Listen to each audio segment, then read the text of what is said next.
Yes, please go ahead.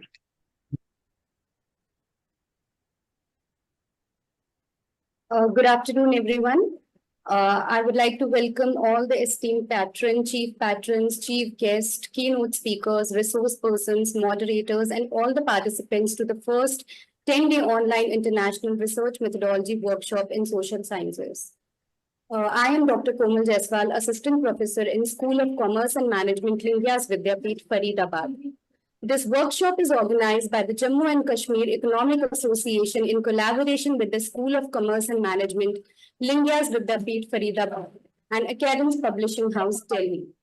The objective of this workshop is to foster an understanding of basic research methods and their applications in social sciences research. I am very much delighted to be a part of this event as a moderator, and I look forward to a fruitful and engaging learning experience for all.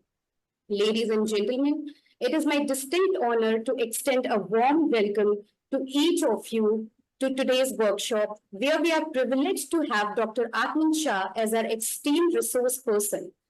Dr. Shah brings with him a wealth of expertise and profound insights in the field of economics, making him an invaluable addition to our discussions.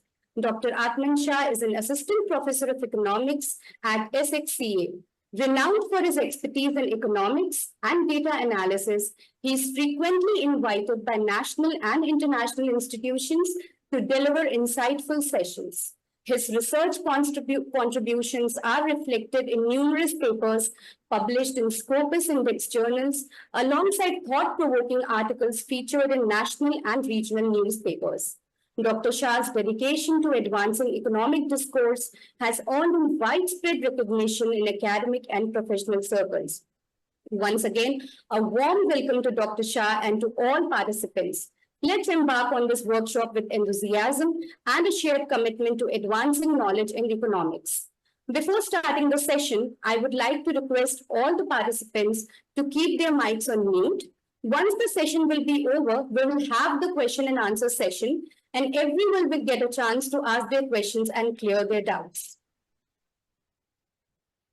Now, over to you, sir.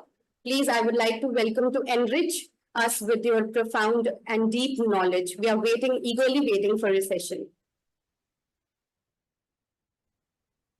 Thank you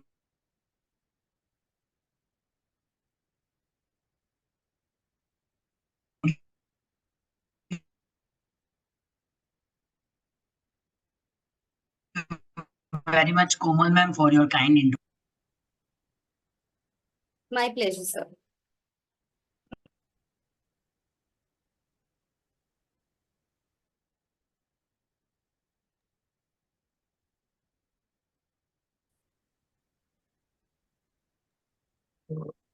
I think there is, some problem. We are not able to hear you.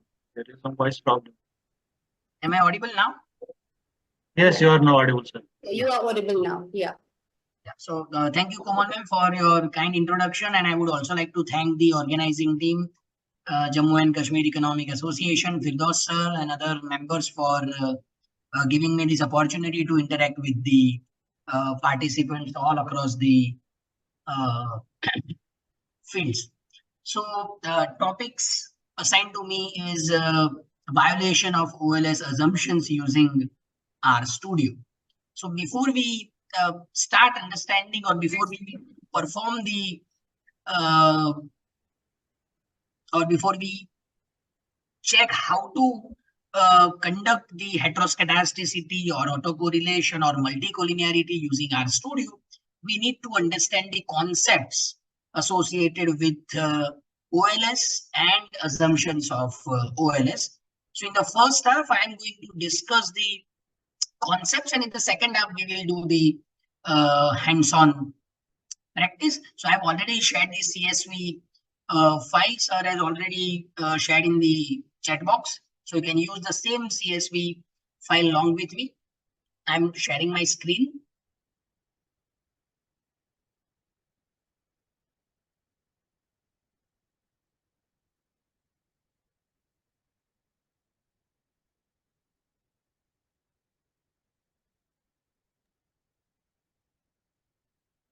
Is it visible, sir?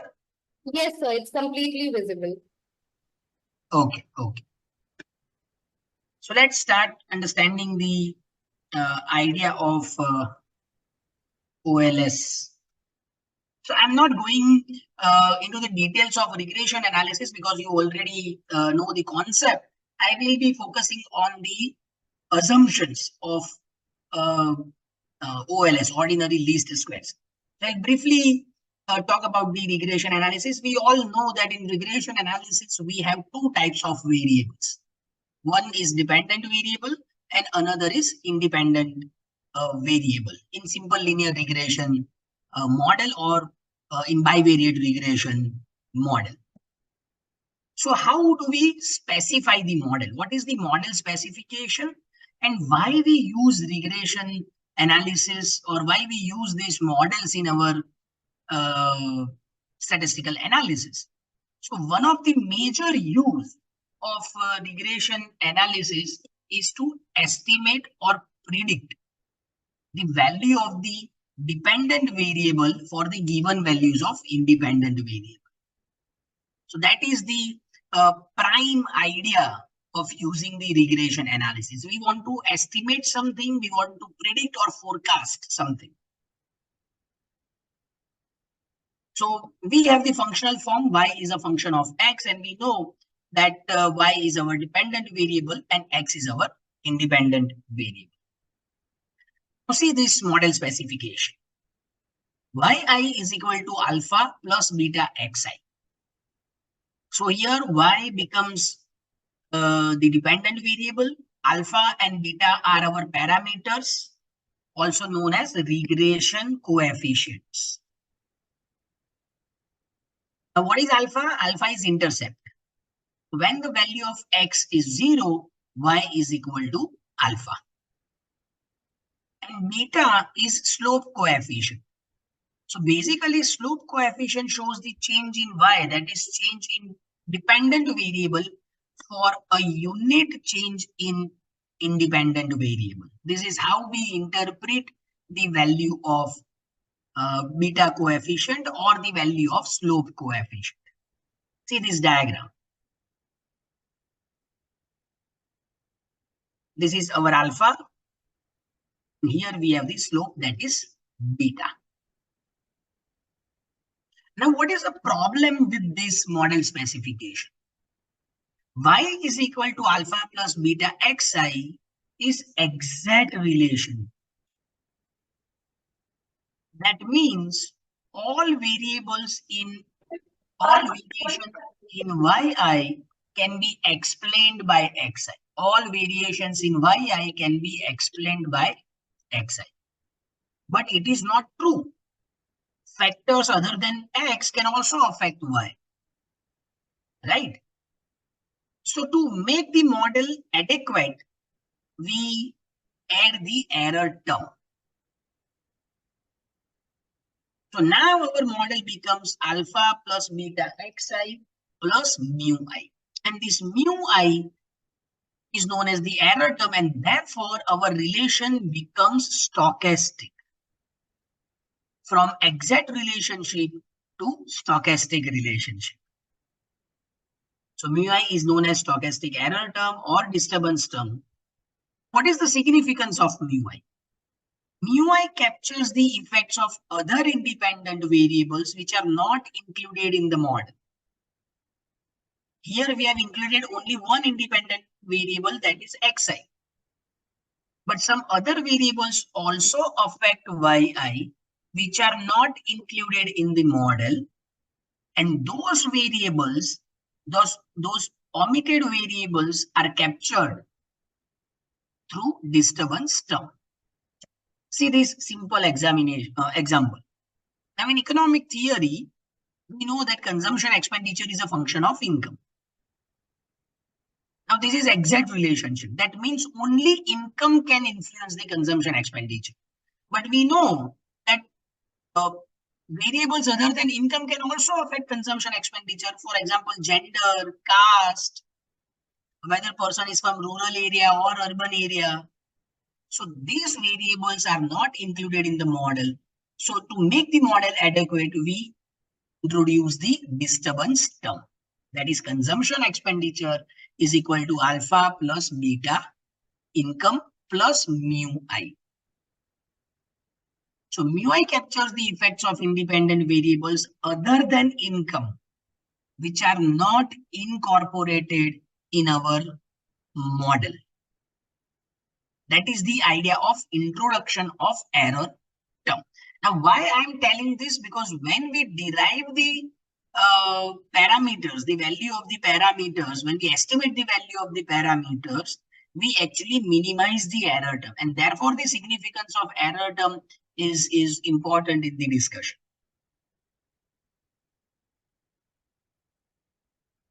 Now, this is our population regression function. Yi is equal to alpha plus beta x plus mu I.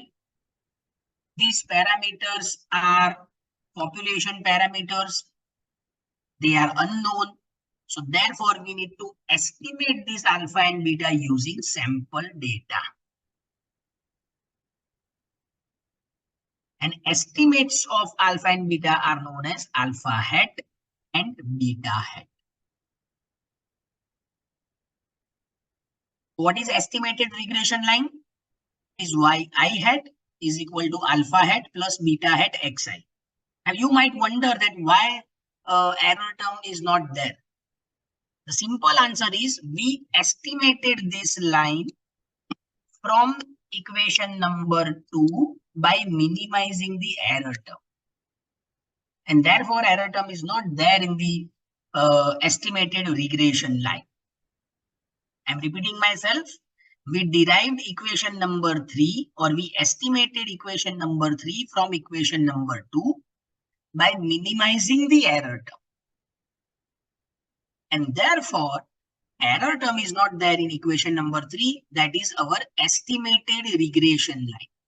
We estimated this, the value of alpha hat and beta hat.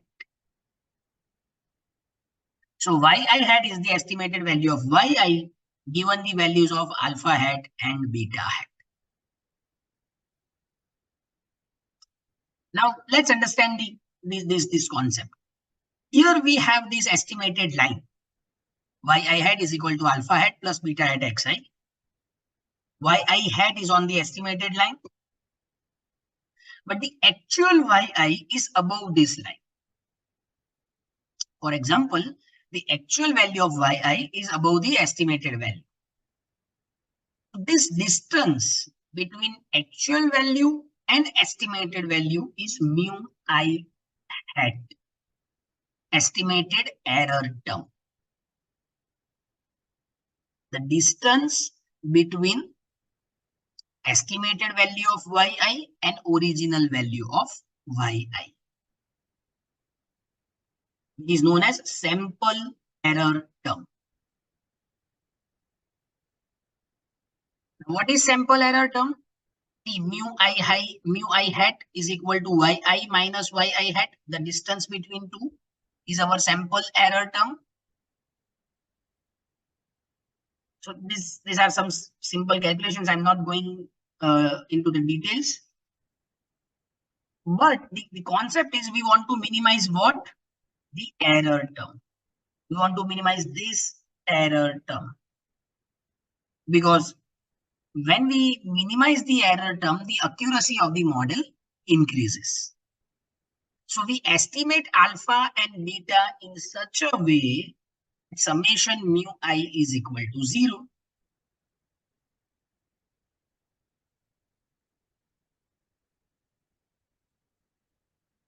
But if summation mu I is equal to 0, then we have some problem. So in that case, we actually minimize summation mu I hat square. Why we have the problem? That we will discuss later in the assumptions. Now, since we minimize the square of the error terms, it is known as ordinary least square method, OLS. Ordinary least square method. We are minimizing the summation of square of error terms. Now let's discuss the idea of assumptions when we perform the ordinary least squares method. First, model is linear in parameters. See this. This model is linear in parameters. So we are talking about linear regression and not non-linear regression. Second, dependent variable and error term are independent. There is no correlation between xi and mu I. It is 0. Third, zero mean value of error term. So error term is normally distributed. Expected mu I is equal to 0.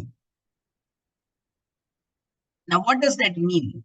Variables which are subsumed in mu. In our example, variables which are affecting consumption expenditure other than income are subsumed in error term, are not affecting the income. Right?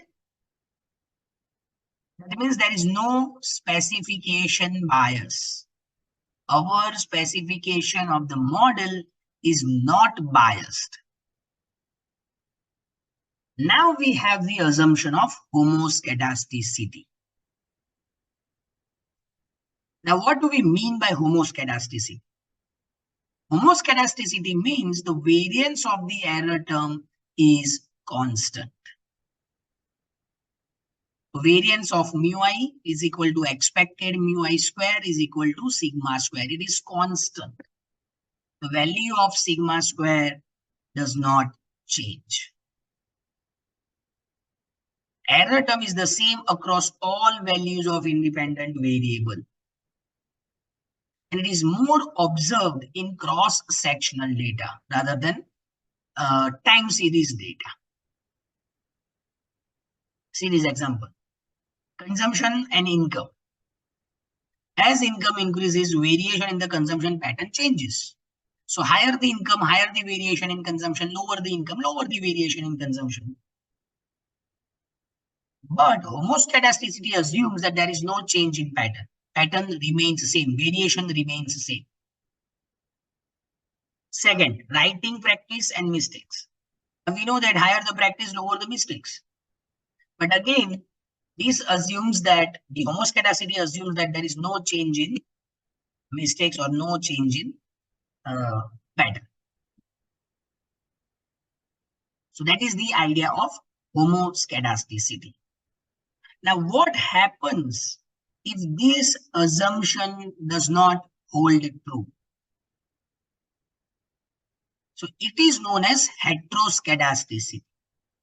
So let's understand the meaning of heteroscedasticity, and then we will check how to perform heteroscedasticity using RStudio. So if the variance of the error term is not constant, then we have the problem of heteroscedasticity. See, this variance of mu I is equal to sigma I square. If you notice properly here, we have this I sign in sigma. In the previous slide, we only have sigma square and not I. It remains constant for all values of mu I. But here, value of sigma square changes, and therefore we have the problem of heteroscedasticity. So heteroscedasticity means unequal scatter. That means we have this systematic change in the spread of residuals with the changes in predicted values. If you change the predicted values, we have the systematic pattern in the change of residuals. If you observe that kind of behavior, then we have the problem of heteroscedasticity. So variability of residuals increases or decreases over the range of predicted values. And that can be visualized with the help of graphical method. See this. How do we do that? So we need to check the residual cross predicted value plot. Residual cross predicted value plot, which visualize the problem of heteroscedasticity. See this. This is homoscedasticity, figure 1. On x-axis, you have predicted values. On y-axis, we have residue. You can see there is no systematic change as the value of predicted value increases or decreases. So no change in vertical range of the residuals as the predicted values increases. Now see this. We have some sort of systematic change. You can compare figure 1 and figure 2. See very carefully.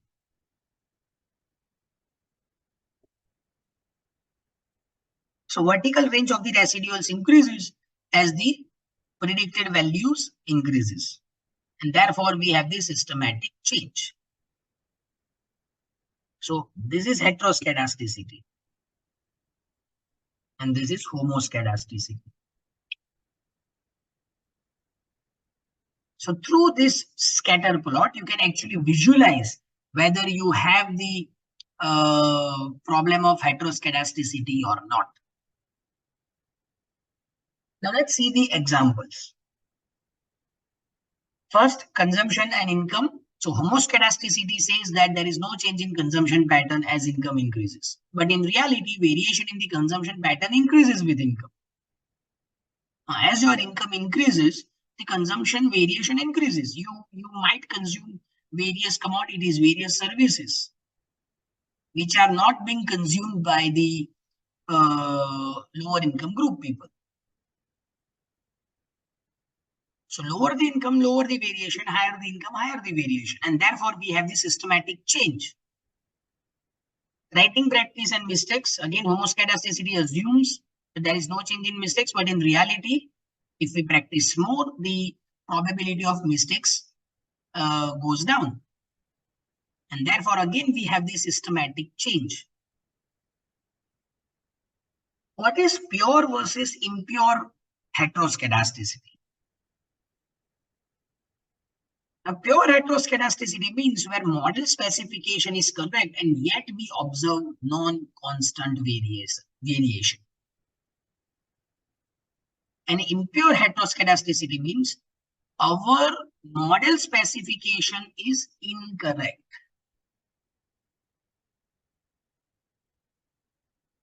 We have the problem if in model specification, and therefore we are facing the problem of heteroscedasticity. But if our model specification is correct, and then we have the problem of heteroscedasticity, then it is known as pure heteroscedasticity. Now, how do we come to know that we have the problem of incorrect model specification? So this, when we omit an important variable, its effect is absorbed into the error term. Now, when the effect is captured by the error term shows the systematic pattern. So that is the idea of pure versus impure heteroscedasticity. Let's take one example. Suppose y is equal to alpha plus, y hat is equal to alpha hat plus beta hex. Now, suppose we omitted variable z.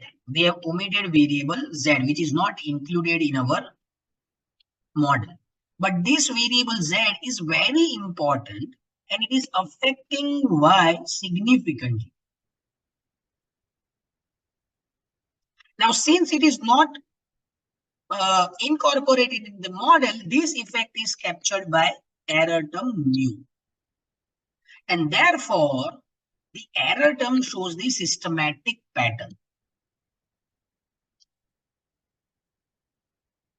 So that is known as impure heteroscedasticity. I hope it is clear. If you have any questions related to the concept of heteroscedasticity, we can discuss them right now. Anyone, any questions related to heteroscedasticity? You can unmute yourself or you can write in the chat box.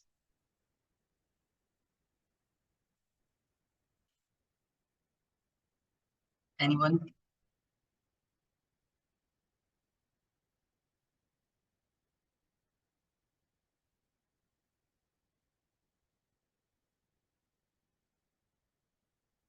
Can you explain impure once again? Sure.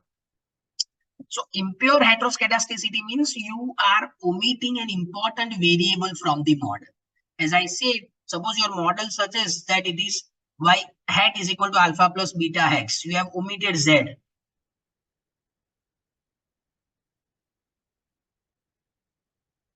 You have omitted variable z. But this z is very important variable in your model because z is affecting y significantly. Now, since you have not incorporated z into the model, the effects of z are captured by mu. And therefore, as the value of predictor goes up or down, you may see the systematic change in the error term. I hope it is clear now. Yeah, thank you.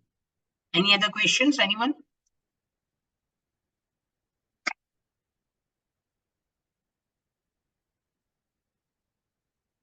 Okay, so let's discuss the sources and then we will see how to check heteroscedasticity using RStudio. So first is cross-sectional data. When you are working with cross-sectional data, you might have the problem of heteroscedasticity. Second is outliers. If you have the outliers in your data, you might have the problem of, or you might face the problem of heteroscedasticity. Right? Because your outliers do not represent the actual population or your sample.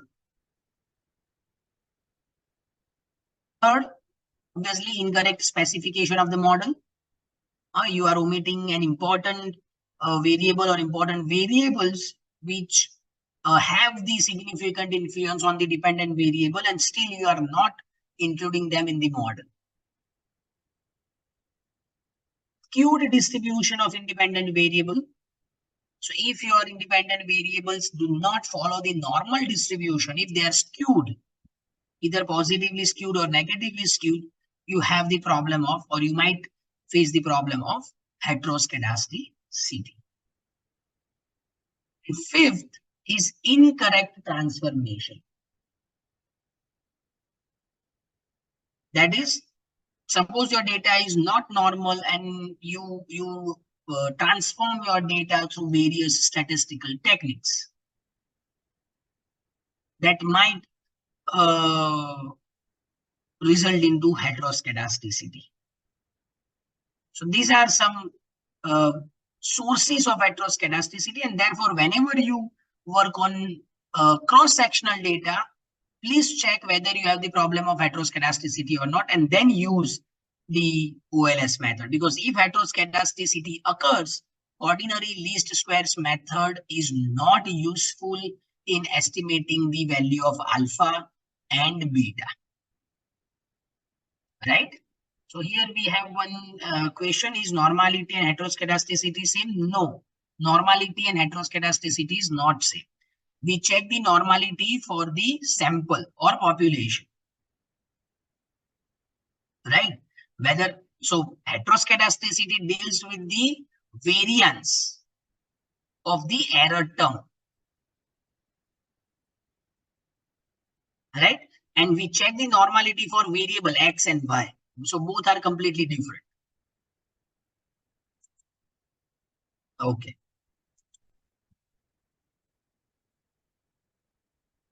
Okay, so let's see how we can check heteroscedasticity using R.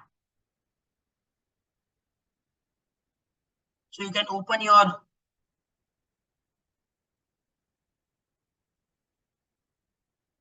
R Studio. Wait, let me share the R Studio screen.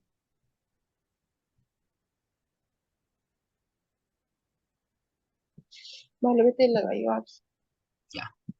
Is my R Studio screen visible, sir? Yes, sir. Okay, okay, great.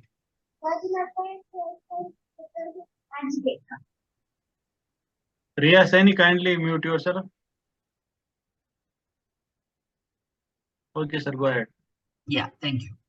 So you can start working with me using the R script. So what is heteroscedasticity? So here I've written the meaning. So whenever if you wish to write anything in R, we use hashtag command. So R Studio will not treat this as command. It will treat the this as sentence. Right? Now we are going to use marketing data set, which is already available in R Studio.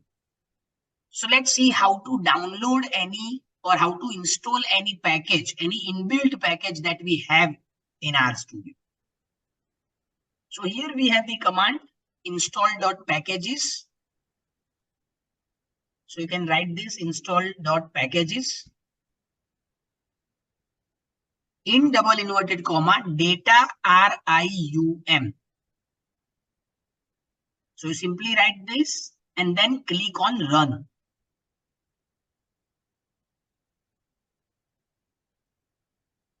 Right? Now, once the package is installed, you need to check the library of that package.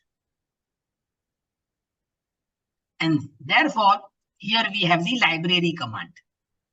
So you simply write library in bracket data RIUM and click on run.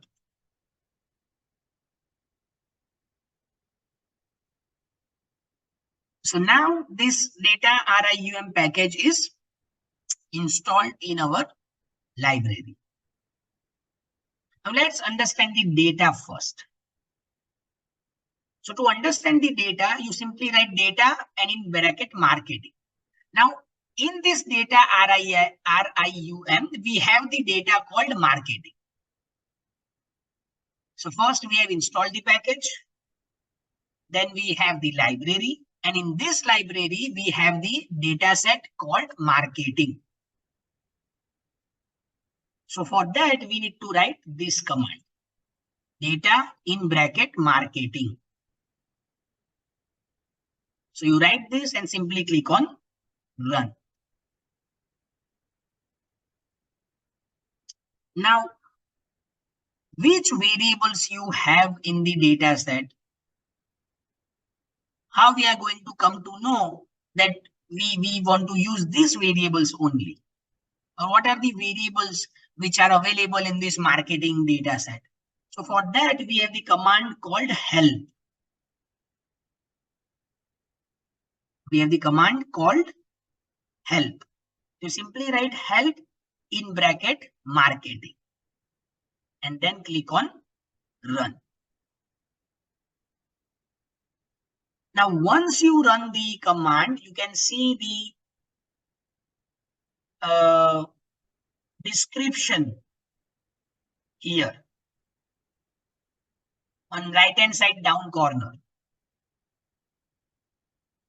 Can you see here marketing data set? Right now, see the description. A data frame containing impact of 3 advertising medias: YouTube, Facebook and newspaper on sales. Data are the advertising budget in thousands of dollars along with the sales. The advertising experiment has been repeated 200 times. So this is our data.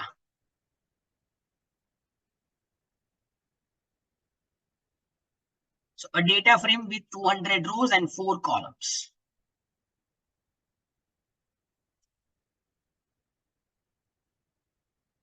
So here, if you see in environment, right top corner, environment, you have the option of marketing. Simply click on it and you can see the marketing data. You can see we have 4 columns: YouTube, Facebook, newspaper, and sales.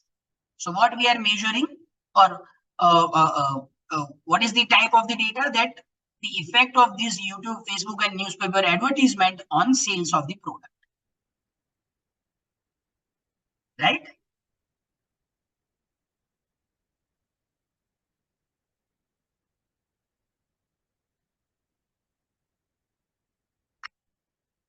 Are you all following me? If you have any doubts.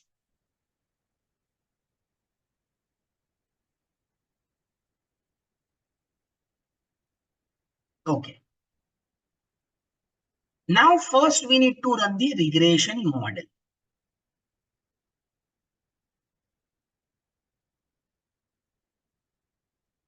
So let's run the regression model first.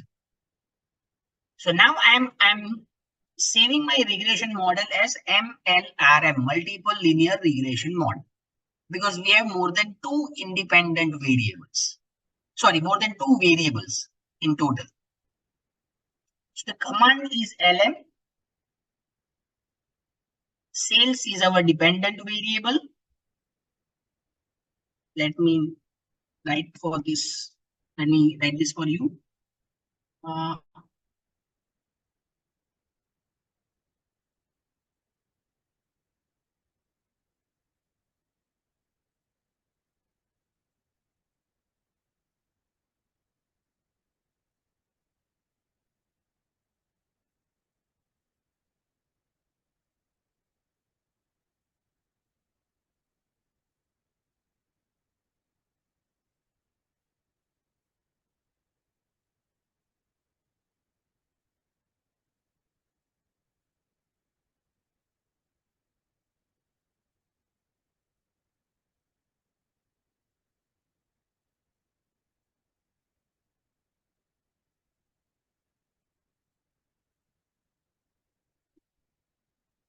Is my screen visible, sir? Yes, sir. Yes, sir, it is visible. Okay. And can you see what I'm writing on the screen? Yes, sir. This green arrow? It's green arrow. Yeah, Yeah, we can okay, see. okay. Yeah, thank you. So this shows the dependent variable, right? So we are regressing these independent variables, that is YouTube, Facebook, and newspaper on sales. These are our independent variables. And LM is the command. LM is the command. So I'm running this. And then simply click on MLRM and then summary.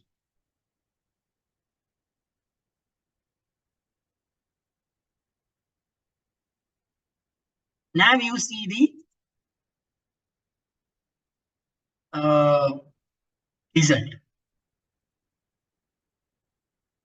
So here we have the value of coefficients.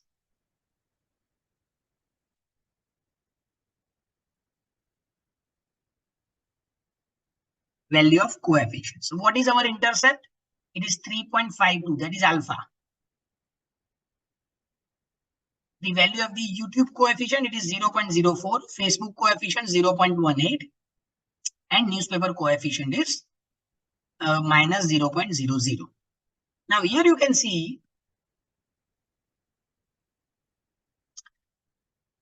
p-value. All p-values are statistically significant except for newspaper.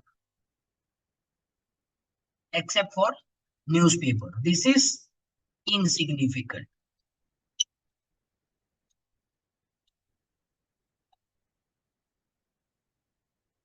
Right? Because it is higher than 0.05. The value is insignificant. And therefore, we do not have the significant effect of newspaper advertisement on sales of the product. And you can see all other values are statistically significant because the p-values are less than 0.05.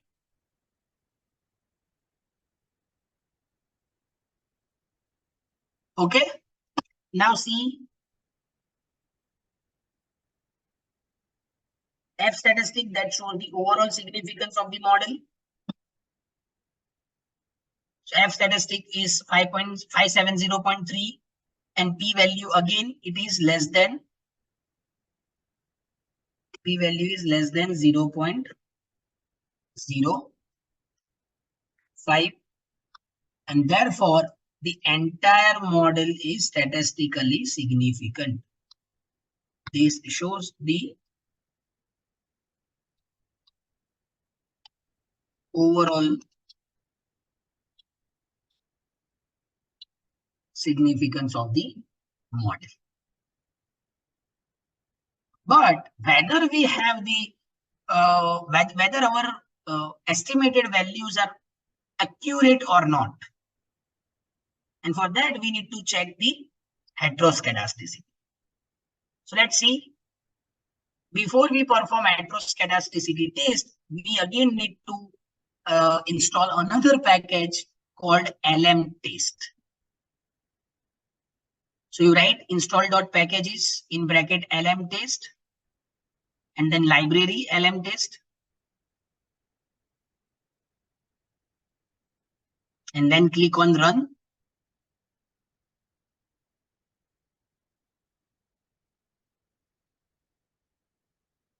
Now we have various statistical tests to perform the heteroscedasticity. Here I am going to discuss the Bruce-Pagan test. Another is White test. So I am going to discuss the Bruce-Pagan test to detect whether we have the heteroscedasticity problem or not. So what is the command? The command is BP test, Bruce-Pagan test. The command is BP test to check or to detect whether we have the heteroscedasticity problem or not. So you simply write BP test in bracket MLRM because MLRM is our model, our multiple linear regression model. And then run. So now you have the result of MLRM.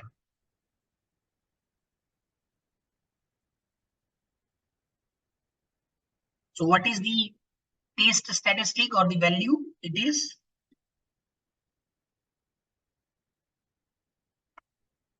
BP is equal to 5.13. P value is 0.16. This is greater than 0.05. Therefore, we fail to reject H0. Now, what is null and alternative hypothesis in this case? Null hypothesis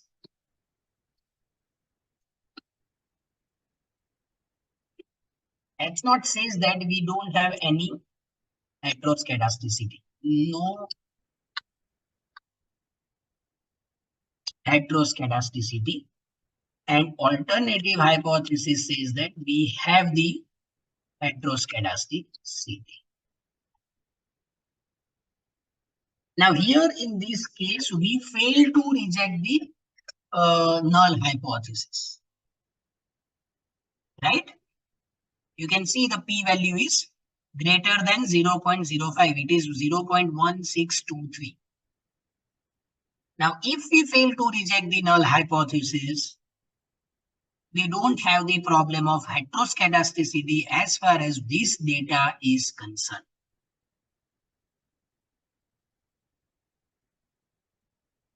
Right? You again check the details. Your p-value is 0.1623, which is higher than 0.05. Therefore, we fail to reject H0, and H0 says that we don't have the problem of heteroscedasticity.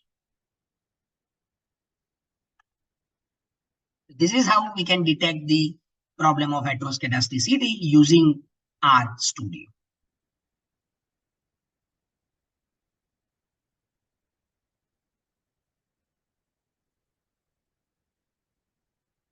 Yes, now we can take some questions. Any doubts, anyone? Anyone having any question, please, ask. All right. Yes, please.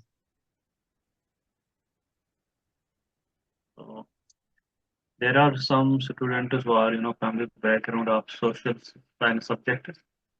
So this our software is free, and you have to just visit to our software website, and you can download it, freely. So those who are RStudio is freely RStudio is freely available software. So you simply go to Google and write R and RStudio. You will find the link. The only thing that you need to check is whether R is installed or not. If R is not installed on your desktop or laptop, you cannot perform on RStudio. So make sure R is also installed. Whether you are using or not, that's a different story. But you need to have the R on your laptop to use RStudio.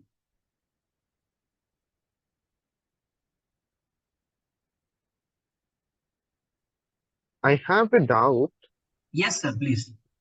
If in this case we don't find any problem of heteroscedasticity, Yes. but in case we find out that p-value is less than 0.05 and we find that there is a heteroscedasticity problem, then how to deal with that problem? So if you find the problem of either heteroscedasticity or multicollinearity or autocorrelation, instead of using ordinary least square method, we use GLS, generalized least square method. That's Okay, it. thank you. Thank you. Yeah.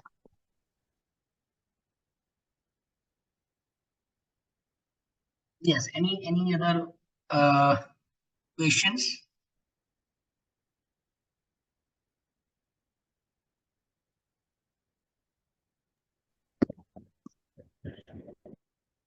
Anyone? Okay. So now we will discuss the concept of, just a second, I'm minimizing the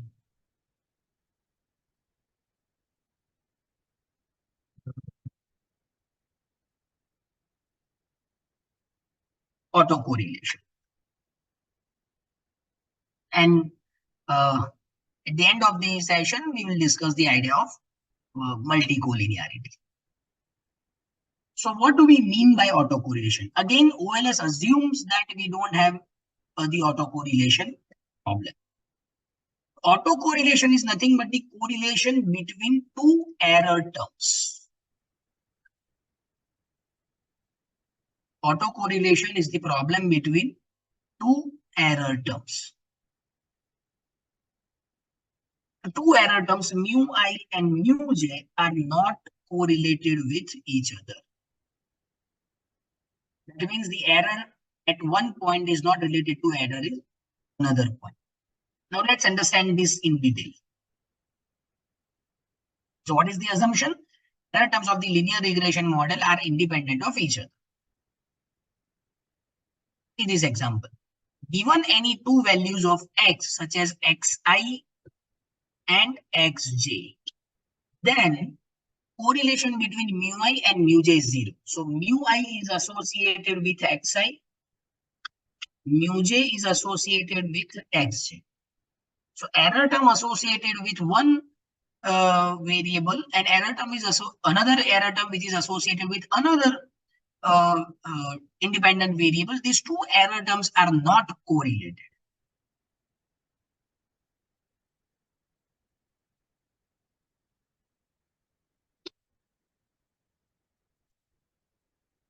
That means covariance mu I mu j is equal to expected value of mu I mu j is equal to 0. Error terms are uncorrelated. Now, what happens if error terms are correlated? Then we have the problem of error autocorrelation. So mu I, that is error term relating to xi, influences mu j, that is error term relating to xj. Therefore, we have the problem of autocorrelation, and here is the equation. That covariance between mu I and mu j is equal to expected value between mu I and mu j is not equal to 0. Now, what are the sources?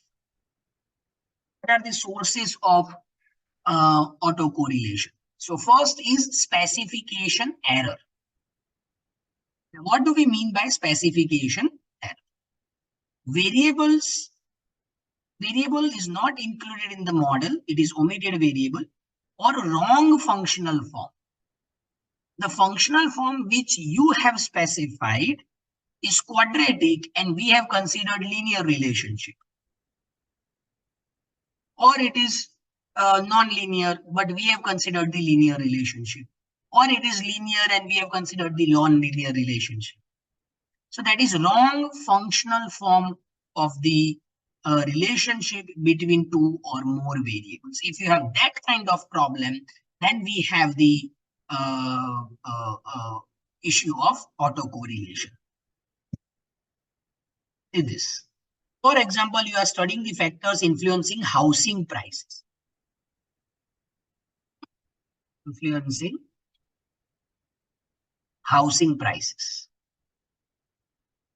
And we develop a regression model based only on square footage and number of bedrooms.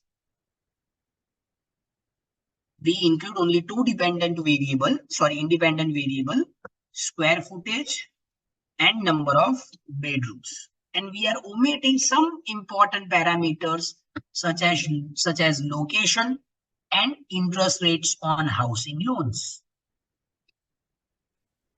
We are omitting these variables. Now, since we are omitting these variables, we have the problem of wrong specification of the model or specification error. If location specific factors affecting house prices are not included in the model, then we have the problem of autocorrelation, or that leads to the problem of autocorrelation. Second, cyclical movement or inertia. In time series such as GDP or price index or employment, we may see cyclical movement. During upswing, during boom, value in time period t is higher than time period t minus 1. It is natural. If we have in the upswing period, then GDP in the previous year is always lower than the GDP of the current year. GDP of the current year is always lower than the GDP of the next year during the upswing period. Right? So value in time period t is higher than t minus 1. During downswing, suppose we are in the recession, then value in time period t is always lower than t minus 1. And therefore, we have the cyclical movement. And this movement leads to autocorrelation problem. Third, trend and seasonality. If the data exhibit trends or seasonal patterns that are not adequately captured by the regression model, if you have some trend in the variable, some pattern in the variable, and during this period, the value of this variable always increases or always decreases.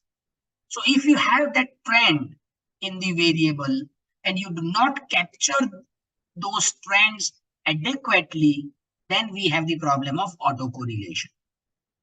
See this. For example, suppose you are analyzing quarterly GDP data. Suppose we are analyzing quarterly GDP data. Now, if the regression model fails to capture the underlying trends or seasonal fluctuations, such as economic cycles or annual patterns. Let me give you a simple example. In India, if you see the demand for some commodities go up during the festival seasons, right? So that is annual pattern, that every time when Diwali comes, the demand increases. Every time when the summer vacation comes, the price increases.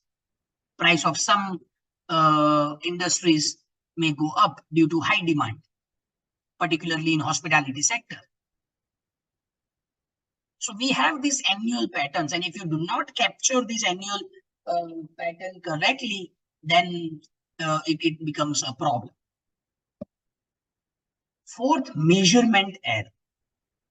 Measurement errors arise due to the use of an imperfect measure of true variables. It arises due to imperfect measure of true variables. So suppose we are conducting a study to investigate the relationship between students' exam scores and their intelligence levels. What we want to examine? Students' exam scores and their intelligence levels. And we collect data on exam scores and administer an IQ test to measure intelligence. However, the IQ test itself may have measurement errors.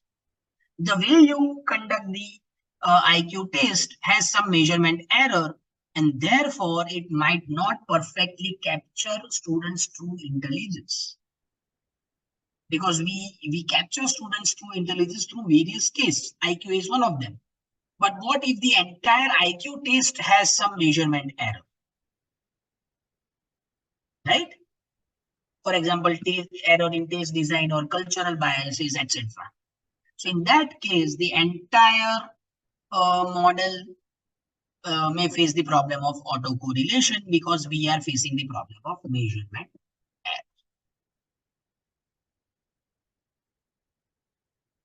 Let's see how to detect autocorrelation in RStudio.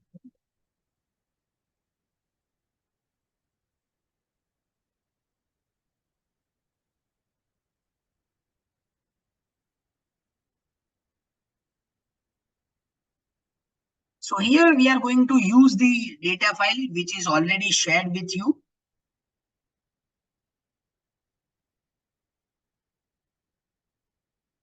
So what is autocorrelation? Error terms are correlated with each other. So now to detect the data file from Excel, it is saved as CSV. The command is read.csv file.choose. And I'm saving this data as ACM, autocorrelation model. So you simply click on this and run. You will see a dialog box. So you select your file, autocorrelation data in R.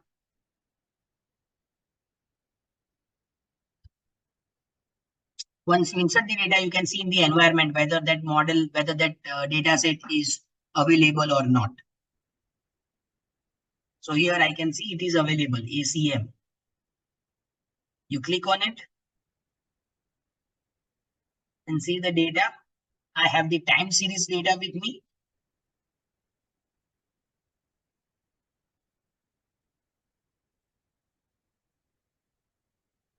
So first we have year, then we have cropping intensity, that is CRIN. This is the original data. I have taken this data from Shankar Kumar Bhaumik's book of econometrics using e-views. So first is cropping intensity, then we have irrigation area of irrigation, and fertility. Sorry, and fertilizers. So here cropping intensity becomes my dependent variable and irrigation and fertilizers become my independent variables. So now you go to autocorrelation. Now whenever you extract the data from Excel, always attach the data. So simply write attach and click on run. Now your data is attached. This str command is used to know the structure of the data set. So simply write str and acm and click on run. You can see the structure here. See, this is the structure.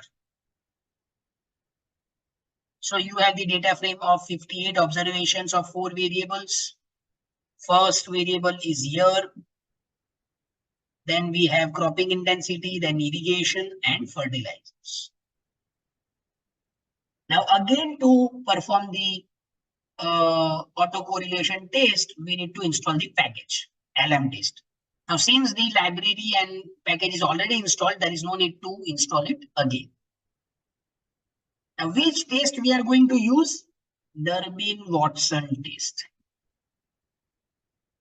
Durbin-Watson test is used to detect the autocorrelation. Right? So first we need to perform the regression model. So you can write this command, model, and then LM. Cropping intensity is our dependent variable. Let me note down for you.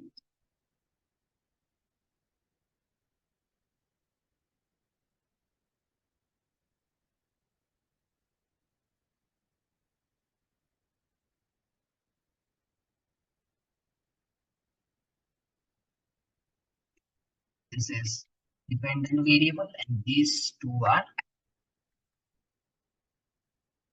independent variables. So simply click on run.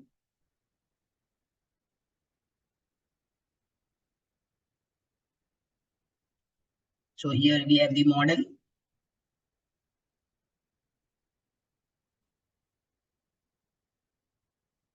These are coefficients.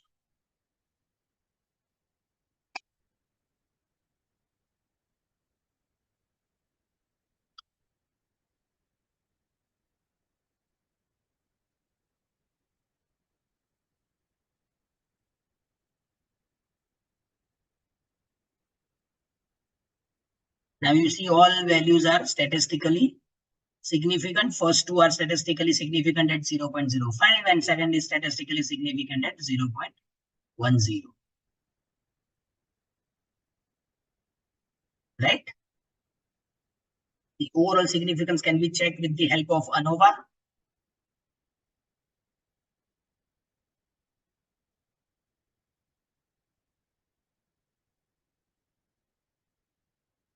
So here you can see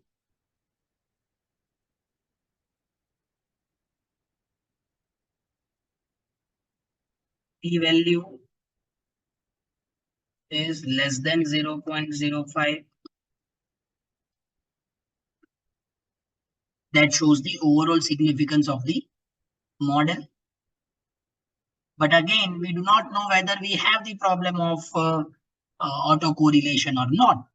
And therefore, we need to perform the Durbin-Watson test. So how to perform Durbin-Watson test? The command is DW test. That's it. Now, how to interpret it? What is null hypothesis?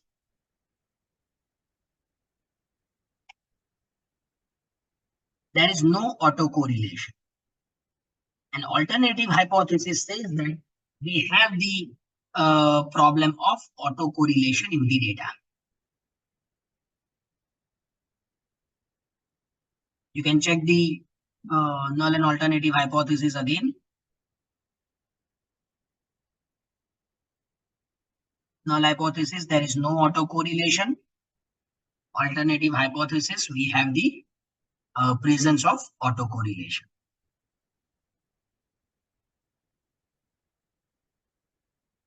Right?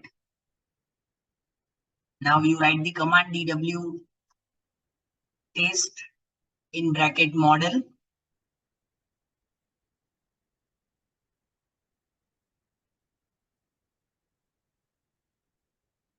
And simply click on run. Click on. You can see the result. Here we have the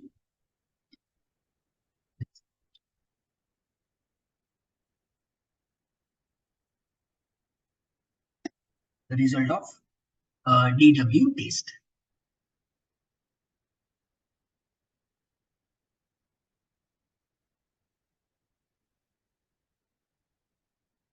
So you can see DW statistic is 1.5661. 1.5661.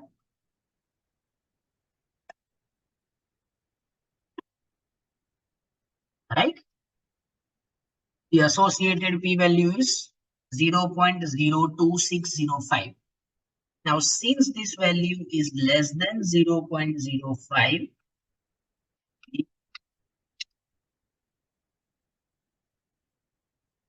reject H naught. If we reject the H naught, we have the problem of autocorrelation.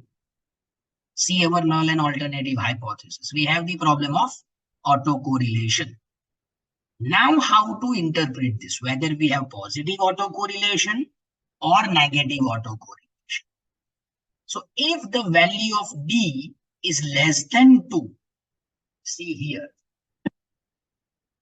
If the value of D is less than 2, then we have the presence of positive autocorrelation.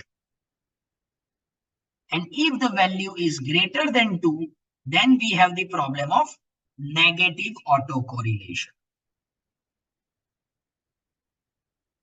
If it is less than 2, we have the problem of positive autocorrelation. If it is less than 2, we have the problem of negative autocorrelation. Any doubts? Anyone? Let me check the chat box.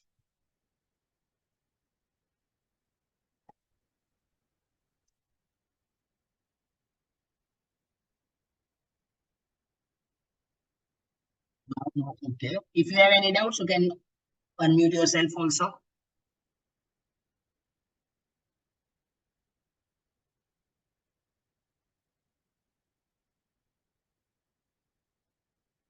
Or you can also write in the chat box.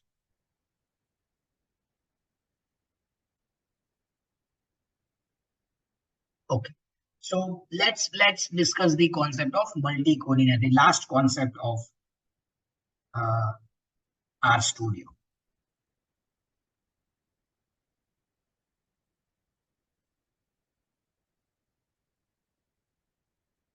Sharing file again.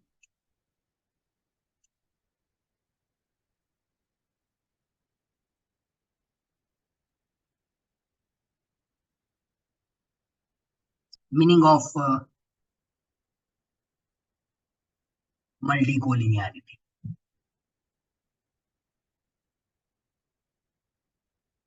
So when two independent variables are correlated, then we have the problem of multicollinearity. You can see the model that x1 and x2 are our two independent variables. And these two independent variables are associated with each other. If we have that kind of problem, then we are facing the problem of multicollinearity dealing with the regression analysis. Now, what is the problem with multicollinearity? What happens if these two are correlated? X1 and X2 are correlated. Why we have the problem? Basically, in regression model, we examine the individual effect of X1 on Y and X2 on Y. But if X1 and X2 are correlated, then it becomes difficult to measure the individual effect of X1 and X2 on Y. And therefore, we are concerned about the multicollinearity problem. See this example. Suppose we want to study the effect of interest rate and investment spending on national income. Dependent variable becomes our national income, and rate of interest and investment become our independent variables. If they are correlated, and hence difficult to measure the individual effect. Difficult to measure the individual effect of each one of them on our national income.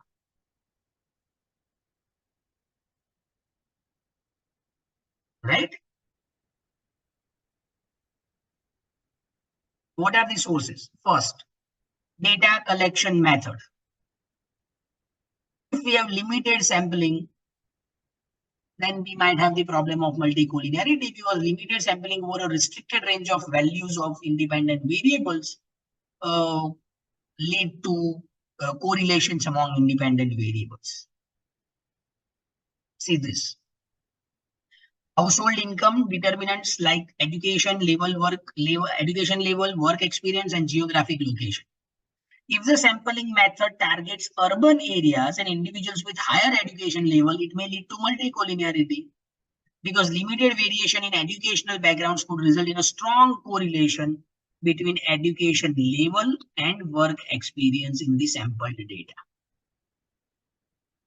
So your two independent variables might be correlated if you are collecting the data from the limited area, from the limited range. Second, overdetermined model. What do we mean by overdetermined model? The concept of an overdetermined model refers to a situation in regression analysis where there are more explanatory variables, independent variables included in the model than the number of observations.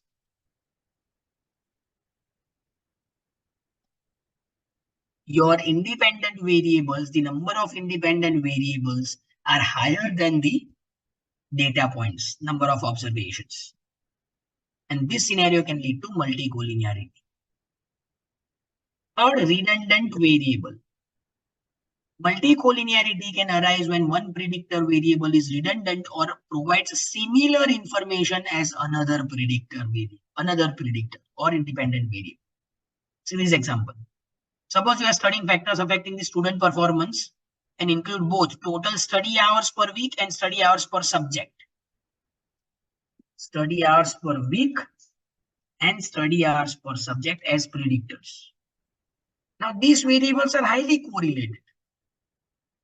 So when you use one predictor which provides the same information which is captured by another predictor. Fourth, existence of identities. The existence of identities or definitional relationships among variables can also contribute to multicollinearity. The source of multicollinearity is when there are inherent relationships or dependencies among the variables and their definitions. For example, income is equal to saving plus consumption expenditure. Now, this is definitional relationship.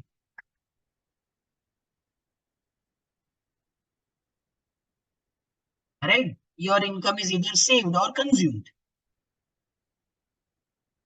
So if you have this kind of modeling, then you have the multicollinearity problem. Fifth, common trend. When your independent variables have or share the common trend. For instance, when regressing consumption expenditure on income, wealth, and populations. So over the time, these variables experiencing similar growth or decline over time, resulting in collinearity. Let's see how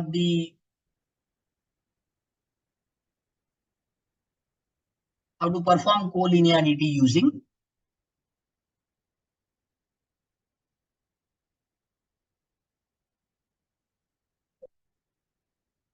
RStudio. Okay, so now we are going to use the empty cars package.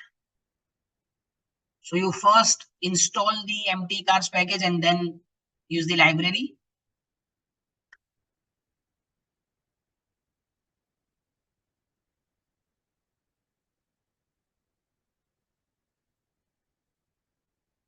Empty cars package and library.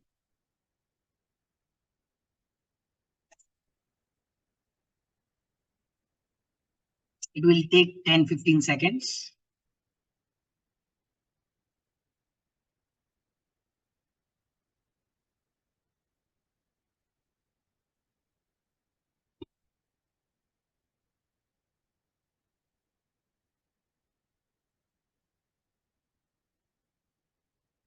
You then install this package, tdverse.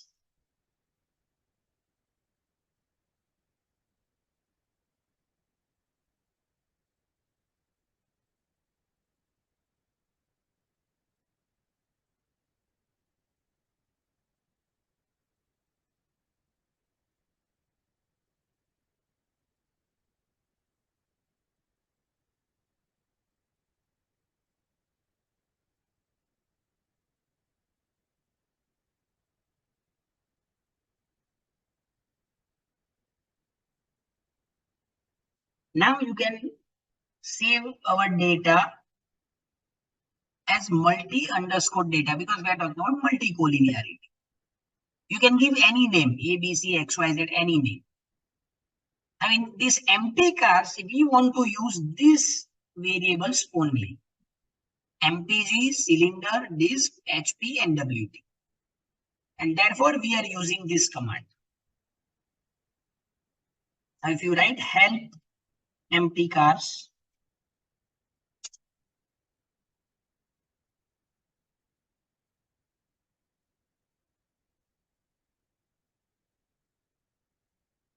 you can see the description here in help command. The data was extracted from 1974 Motor Trend US magazine and comprises fuel consumption and 10 aspects of automobile design and performance for 32 automobiles. See the format. What are the variables? MPG. So we have this 11 variables, and out of these 11 variables, we want to use only this. MPG, that is miles per gallon. CYL, that is number of cylinders. DISP, that is displacement. HP, gross horsepower. And WT, weight. And therefore, we use this command. That out of these 11 variables, we want to use only this.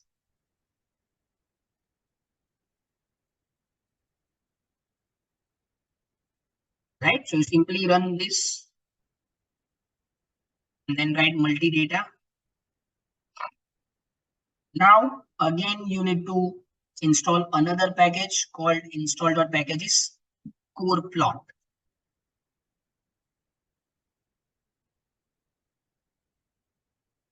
And now we are going to see the correlation matrix, whether these independent variables, we have these 4 independent variables.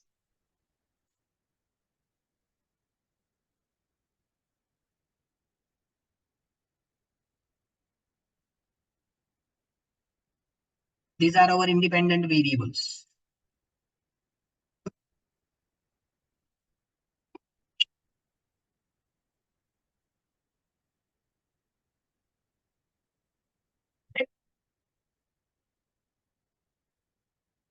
So run this core plot.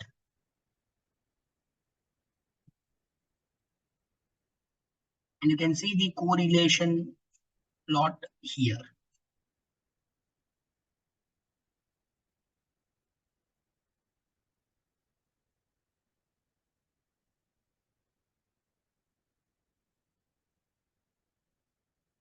that shows the correlation between variables, whether variables are correlated or not.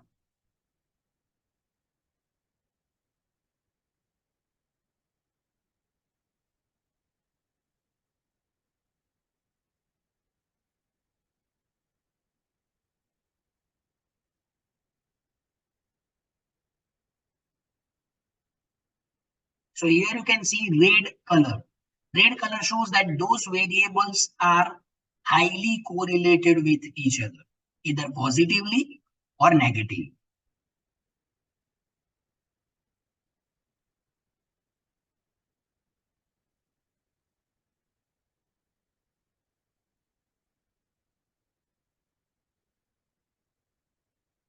And therefore, we might have the problem of autocorrelation. Now, how to detect this? With the help of VIF, variance inflation factor. With the help of variance inflation factor. So again, you need to install another package called CAR.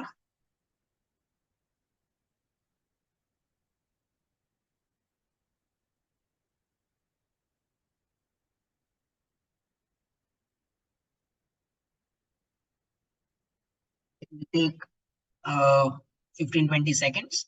And then you simply write VIF model and click on run.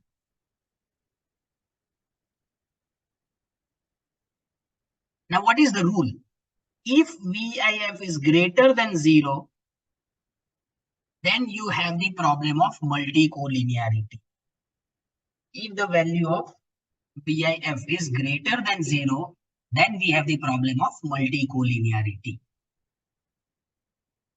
So here you can see value of VIF is greater than 10, 43.89 and 43.89. Therefore, this model have the problem of multicollinearity.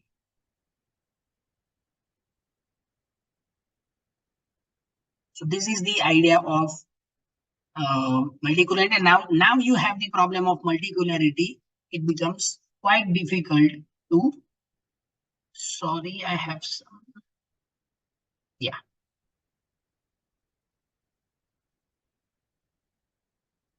Multicollinearity. Let me write multi-data and let's see.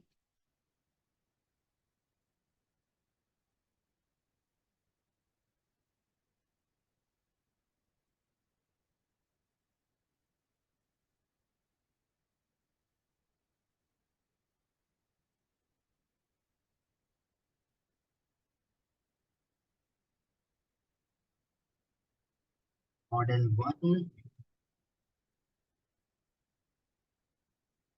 Sir, we are having now 5 minutes. So Yes. I'm about to complete the session. yes.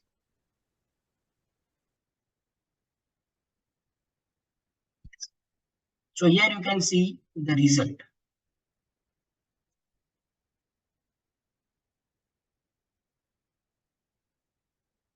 Right? And see for DISP displacement, the value of VIS is greater than 10, and therefore we have the problem of multicollinearity. So through the value of VIS, we can actually measure whether our independent variables are correlated or not. And through this correlation matrix, we can actually visualize, or we can actually see the correlation coefficient between between our independent variables or among our independent variables. Yeah, so that is it from my side. I would like to thank the Jammu and Kashmir Economic Association once again for providing this opportunity with me, and I hope I have met the expectations of the organizers. Thank you very much. Thank you so much, sir. It was a very enriching session. I hope everyone have learned a lot. Now, if any of the participants is having any question, they can freely ask.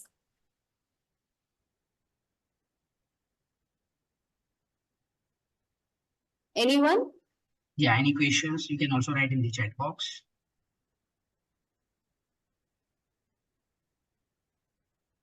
You can also, if you are not comfortable with the R studio in such a short span, you can also channel Crack Economics and Statistics, on which I regularly upload videos on SPSS, R studio, economics and econometrics. So that might help the participants.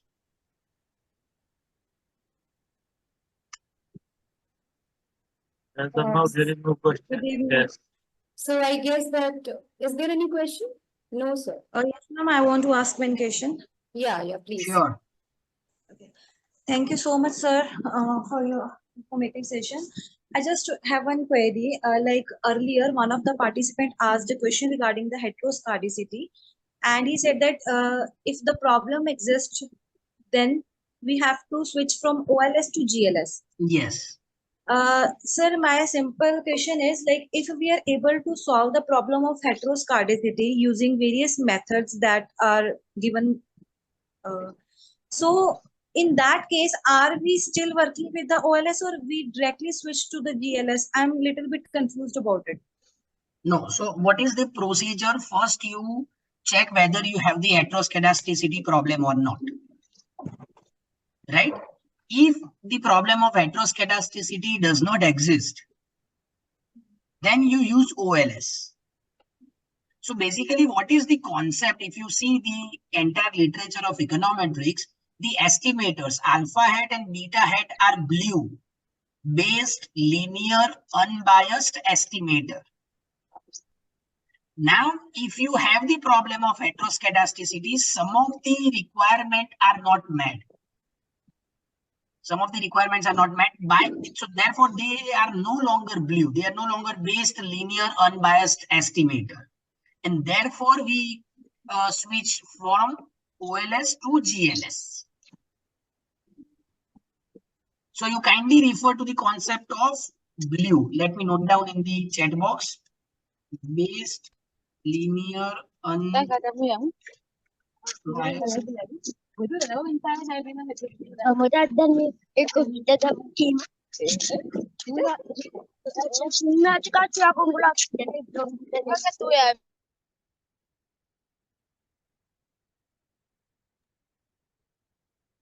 Please unmute, sir. I have muted them all. You can unmute yourself again.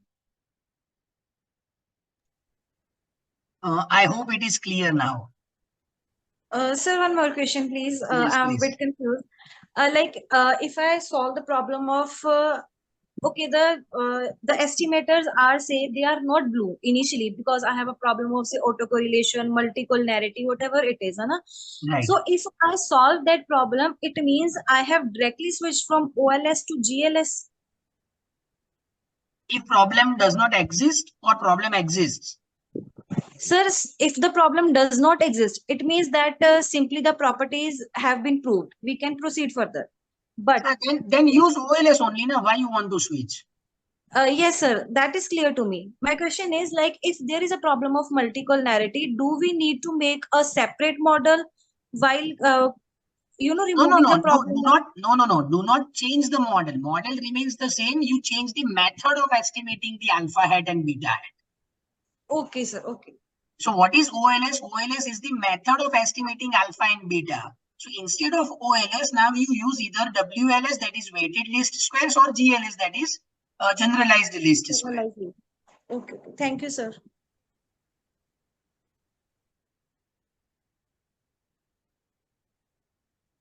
Yes. Any other Komal, questions? Any other? I think everyone is clear now, sir. Yeah. Yeah. So on behalf of everyone, I would like to thank you so much, sir, Dr. Atman Shah, for such an invaluable session. And your expertise and thorough presentation have greatly enriched our understanding. So thank you so much, sir. And we have learned a lot. Your contribution is immensely appreciated. And thank you once again for your time. And all the participants also, I would like to thank for your time. Thank you so much. Thank you so much. Over to Thank you very much. Yes. Thank you very much, Professor Atman and Dr. Komal, for running this session very smoothly. On behalf of Jammu and Kashmir Economic Association, we are very grateful for your time and for the comprehensive session where we have discussed OLS. So in future, we are looking forward for more such collaboration. Thank you very much. I will be more than happy to collaborate with the association. Welcome, sir. Thank you. Yeah, thank you. Thank you. Now it is time for